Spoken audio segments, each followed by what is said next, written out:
ஹிஸ்டரினா இந்த ஹிஸ்டரியில டைனாஸ்டிஸ் நிறைய இருக்கு. ஒவ்வொரு டைனாஸ்டியும் சில கிங்ஸ் படிக்கிறோம், சில அட்மினிஸ்ட்ரேட்டிவ் செட்டப் படிக்கணும், அதுல இருக்கக்கூடிய சோஷியோ கல்ச்சரல் ஈவெண்ட்ஸ் படிக்கணும், எப்படி கன்சால்டேட் பண்றது, அதுதான் நம்ம 4 hour செஷன்ஸ்ல பண்றோம்.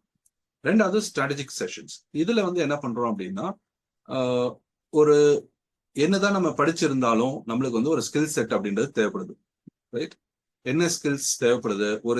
இப்போ ஒரு என்சிஆர்டிலயோ இல்ல ஒரு டெக்ஸ்ட் புக்லயோ நம்ம படிக்கிறத அப்படியே அதே வெர்பாட்டிமா கேள்வியா வரதில்லை. ஓகே, ஸோ இதுதான் அடிப்படை சிக்கல். அப்போ நம்ம வெர்பாட்டிமா எதிர்பார்க்க முடியாது. இன்னொன்னு ஒரு 4-5 விஷயம் 4-5 ஏரியால இருக்கும், அதை சேர்த்து வச்சு நம்மளுக்கு கொடுத்துடலாம். சரிங்களா? Match following. இப்போ மேட்ச் ஃபாலோயிங்லாம் பார்த்தீங்கன்னா 3 காலம் வருது. ஸோ இந்த மாதிரியான கேள்விகளை எப்படி ஹேண்டில் பண்றது? ஸோ ஒரு கேள்வியில பாதி மட்டும் தெரிஞ்சிருக்கும், பாதி ஸ்டேட்மெண்ட் தெரிஞ்சிருக்காது. ஒரு 4 ஸ்டேட்மெண்ட் இருக்கும், அதுல 2 ஸ்டேட்மெண்ட் நம்மளுக்கு தெரியும், 2 ஸ்டேட்மெண்ட் நம்மளுக்கு தெரிஞ்சிருக்காது. அப்ப அந்த மாதிரியான கேள்விகளை எப்படி ஹேண்டில் பண்றது? ஸோ இது அடுத்த பிரச்சனை. ஸோ இதை வந்து இதே போல நம்மளுக்கு சில நேரம் என்னன்னா கொஸ்டின் புரியும், ஆனா ஆன்சர்ல வந்து பாத்தீங்கன்னா 2 ஆன்சர் மாட்டிக்கும். சாய்ஸ் ஏவா சாய்ஸ் பியா, ரெண்டுமே சரியா வர மாதிரி இருக்கு.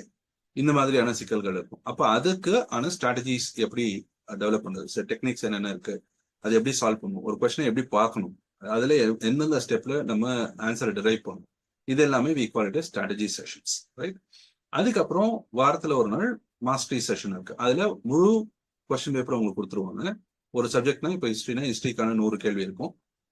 அந்த 100 கேள்வி நீங்க சால்வ் பண்ணுவீங்க. அந்த சால்விங் வந்து நீங்க